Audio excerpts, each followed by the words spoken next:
सनातन धर्म के ऋषि कहते हैं 25 वर्ष की अवस्था में जो विवाह किया जाता है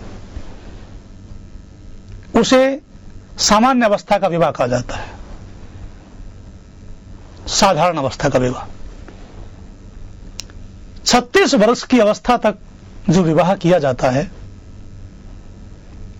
उसे मध्यम अवस्था का विवाह कहा जाता है,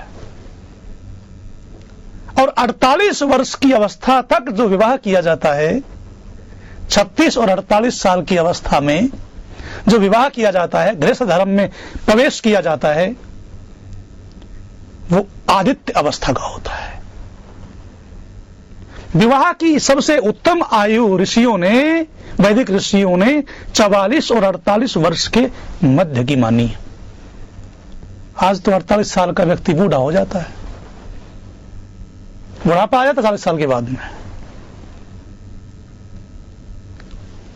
वैदिक ऋषियों के अनुसार, वेद के अनुसार मनुष्य की कम से कम आयु 120 वर्ष की होनी चाहिए, कम से कम,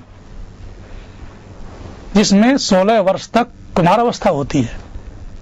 आयुर्वेद के को देखा, 16 वर्ष की अवस्था कुमारावस्था होती है, 16 से 20 वर्ष की अवस्था लड़कपन की अवस्था होती है, आयुर्वेद की बात कर रहा हूं, और 20 वर्ष से 70 वर्ष तक की अवस्था युवावस्था होती है।